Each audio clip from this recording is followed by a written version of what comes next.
My name is Alina, and I'm 67 years old. I live in a charming historic town on the outskirts of a vibrant city, surrounded by blooming jasmine and cobblestone paths that shimmer in the sunlight, as if holding secrets from centuries past. To the outside world, my life might seem picture perfect. I've been married to my husband, James, for over 4 decades. We have 2 grown children who are now independent, and I receive a pension that allows me to indulge in fresh flowers every week. Materially, I've always had everything I needed. Yet, deep inside, there was a quiet unease, a longing that needed attention. It wasn't sadness, but rather a sense of being disconnected from myself. James is a steady presence, quiet, dependable, always wearing his buttoned-up shirt, even in the heat of summer, spending his evenings playing chess or watching documentaries. When I looked in the mirror, I saw a woman who was polished. Soft hands, carefully dyed hair, and lips painted in a gentle rose shade. But I felt unseen, even by him. So, when my neighbor, Lily, mentioned a gentle yoga class for seniors at the local community center, I decided to give it a try. I wore a flowing white linen dress, vintage leather sandals, and a wide-brimmed hat that shielded me from the sun while adding a touch of elegance. I wasn't chasing youth, I just wanted to feel alive. That's when I noticed him. His name was Daniel, a young instructor at the center, likely in his late 20s. His skin was warm, his frame strong under a fitted gray t-shirt, a red wristband on his arm, and his voice deep yet soothing. What struck me most was how he saw me, not just as an older woman, but as someone vibrant. During one session, he asked me to adjust my mat, flashing a warm smile and a playful raise of his eyebrow. When he handed me a water bottle, our fingers brushed, and I felt a spark I thought had faded long ago, from the days before life's routines took over. In the classes that followed, Daniel seemed to pay me extra attention, guiding my posture with care, holding my arm as I moved to the floor, and offering a smile when he thought no one was watching. At home, I tried to push these moments aside, but I found myself lingering longer in front of the mirror, applying my creams with intention, things I hadn't done so carefully since my 40s. I even painted my nails a bold crimson, a color I hadn't worn in years. One warm Tuesday, as we took a break in the center's courtyard, he approached me. His shirt hugged his form, hinting at the strength beneath, and he said, "Alina, there's something special about you, a kind of energy that doesn't fade with time." His words were genuine, not flattery, and they hit me like a wave. I didn't respond, just met his gaze, and he understood. That night, James was asleep in our room, the TV flickering softly. Quietly, I slipped out of bed and poured myself a glass of whiskey, sipping it slowly, not for the burn, but for the calm it brought. The next day, I found a note tucked into my bag, written in neat, confident handwriting. "If you're up for coffee after Thursday's class, I'll be at the Blossom Cafe around 6 p.m. Just to talk." I spent 2 sleepless nights wrestling with whether to go. In the end, I chose a navy dress with a subtle neckline, silver dangling earrings, and a perfume I hadn't worn since the kids were young. When I arrived, Daniel was already there, sitting on the cafe's patio with a wide smile. 2 cups of coffee and a sprig of lavender sat on the table. I sat quietly, my heart pounding like it did when I was a teenager.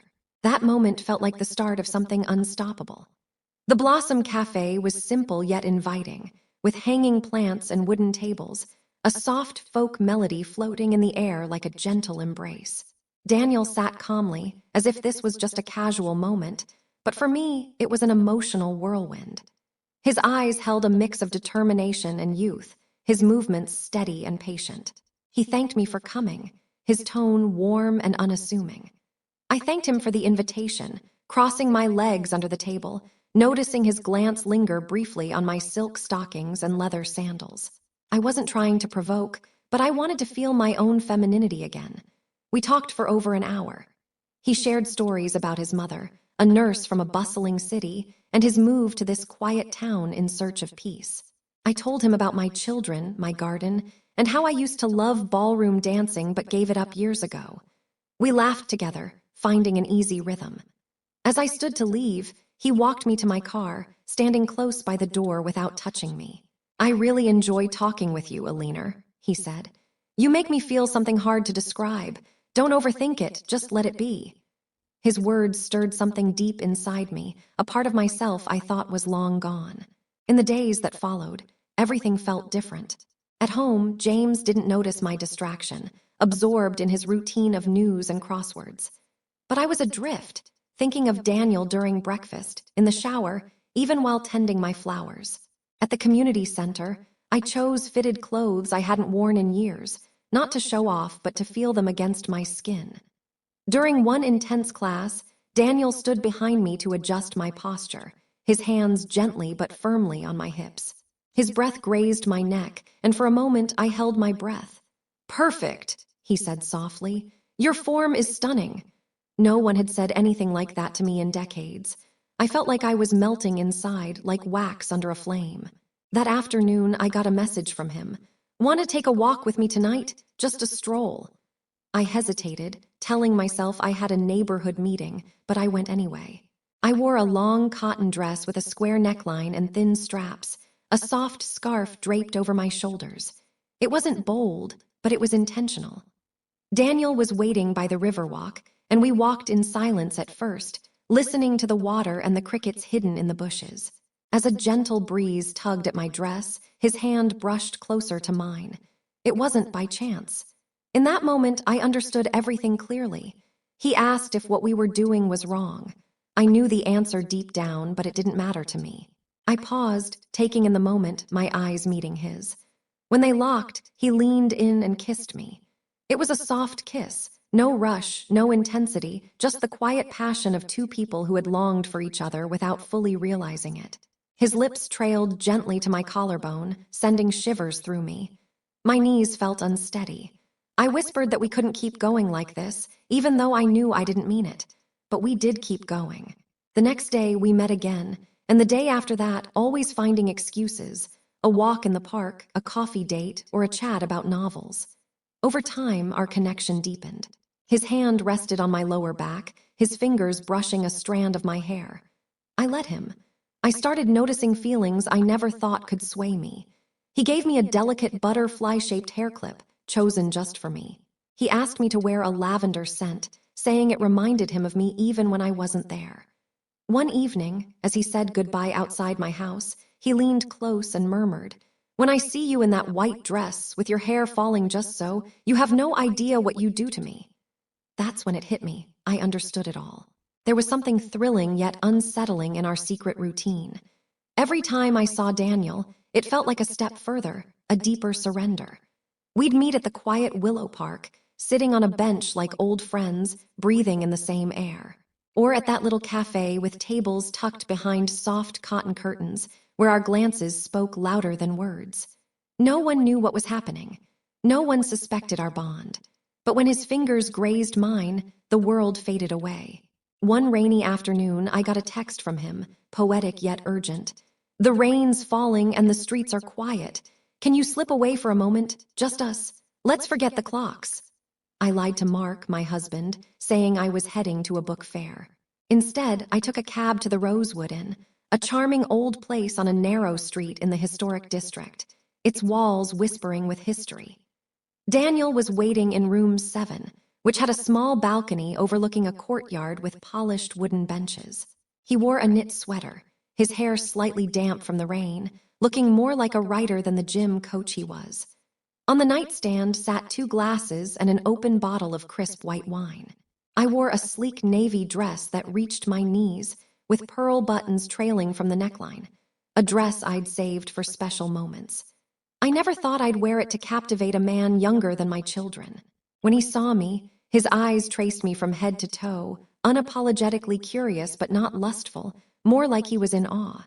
He complimented my elegance, his words sincere. We sat side by side on the bed, sipping our wine in calm silence. Then, quietly, his hand found my knee just where the dress parted. His thumb traced gentle circles on my skin, and warmth spread through me, from my toes to my cheeks. I stared at the floor. He asked if I was afraid. "Of course," I admitted, "but not of what others might think. I'm scared I won't be able to stop." That's when he kissed me again. This time it was different, urgent, filled with a hunger we'd both held back for too long. His hands found my waist, my shoulders, my back, moving with care. Slowly, he helped me slip off the dress, each button revealing more than just fabric. Years of life's weight fell away, leaving me in a simple cream-colored lace set I'd bought years ago, but never worn. His silence as he looked at me sent chills down my spine, more powerful than any words.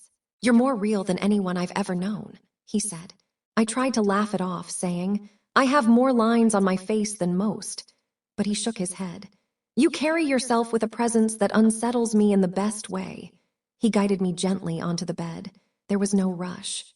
Every touch was deliberate, every kiss a dive into the unknown. He made me feel not just wanted, but cherished. His hands moved respectfully over my thighs, my ankles, tracing the soft curve of my waist, and quiet tears slipped from my eyes. That night, I realized the body doesn't fully age. Desire doesn't fade. A younger man's touch could stir old memories and spark new feelings. Afterward, I curled up against his chest as he stroked my hair. We didn't speak, but we said everything we needed to. At dawn, I dressed quietly. Daniel stood, his face calm, his arms stretched across the pillow as if reaching for me even in sleep. I left the room without looking back, knowing something irreversible had happened. I returned home, my heels damp from the rain, my dress slightly wrinkled, my heart a beautiful mess. Mark was in the backyard, tending to his roses. He nodded hello, his eyes on the flowers. I smiled broadly, maybe too broadly. Wrong, maybe, but maybe I felt truly alive for the first time. The days that followed felt like walking on hidden glass beneath a soft blanket. Every action seemed normal but carried a secret risk. When I woke, Mark was beside me, his back curved, breathing softly, a familiar sight. The same breakfast, the same white wooden table, the same comfortable pauses, but I was different. Daniel kept texting, his messages tender and careful. He didn't demand anything, didn't push. He was just there, his quiet presence wrapping around me like a lingering scent. "I think of your smile," one text read, "and the way you tremble when I kiss the spot behind your ear." Sometimes it was hard to breathe. Our meetings continued, always in new places. A modest hotel in Oakwood, a friend's cabin in the hills, even once at my house when Mark was at a doctor's appointment in the city. Fear and excitement were intertwined. That visit at home stayed with me. I wore a sleeveless yellow linen dress, a white apron tied over it to blend in. Daniel came in through the back, heading straight to the kitchen. As I peeled carrots, he wrapped his arms around me from behind. His lips brushed my neck, and the knife slipped from my hand. "No rush today," he said, and there wasn't. He led me to the couch, gently removing my apron as if it were a priceless garment. He asked me to keep my heels on. The way he looked at my legs made my breath catch. His quiet, mysterious nature drew me in. His love was shown in silence, with the window cracked open just enough. For the first time, I felt I could leave this world content, having been truly seen. But reality crept in like a slow tide, swallowing everything in its path. At dinner that night, Mark set the plates down with an unusual clatter. He looked at me, not just observing, but questioning. "Something's off, Sarah. Are you okay?" I brushed it off, saying I was just tired. But even I heard the hollowness in my voice. He nodded, unconvinced. From then on, he watched me more closely. For me, my trips to the gym were a regular routine. Stepping into a spacious shower, the new underwear I hadn't worn in years began to gently brush against my skin at night, as if trying to recall how things used to be. I let the evening fade into darkness, pretending I wasn't thinking about James. When I woke, I found Ryan in the living room, holding a steaming cup of coffee. He didn't say a word. As I entered, his eyes met mine, carrying a mix of resignation and sorrow all at once. "It's been a while since I've seen you," he said softly. "No," I murmured back. "Honestly, I've been avoiding you. I'm stuck in this place." We both knew that wasn't entirely true. James had started floating the idea of leaving. "Maybe it's time I moved to Austin. I got a job offer there. Would you consider coming with me?" His words weren't really an invitation.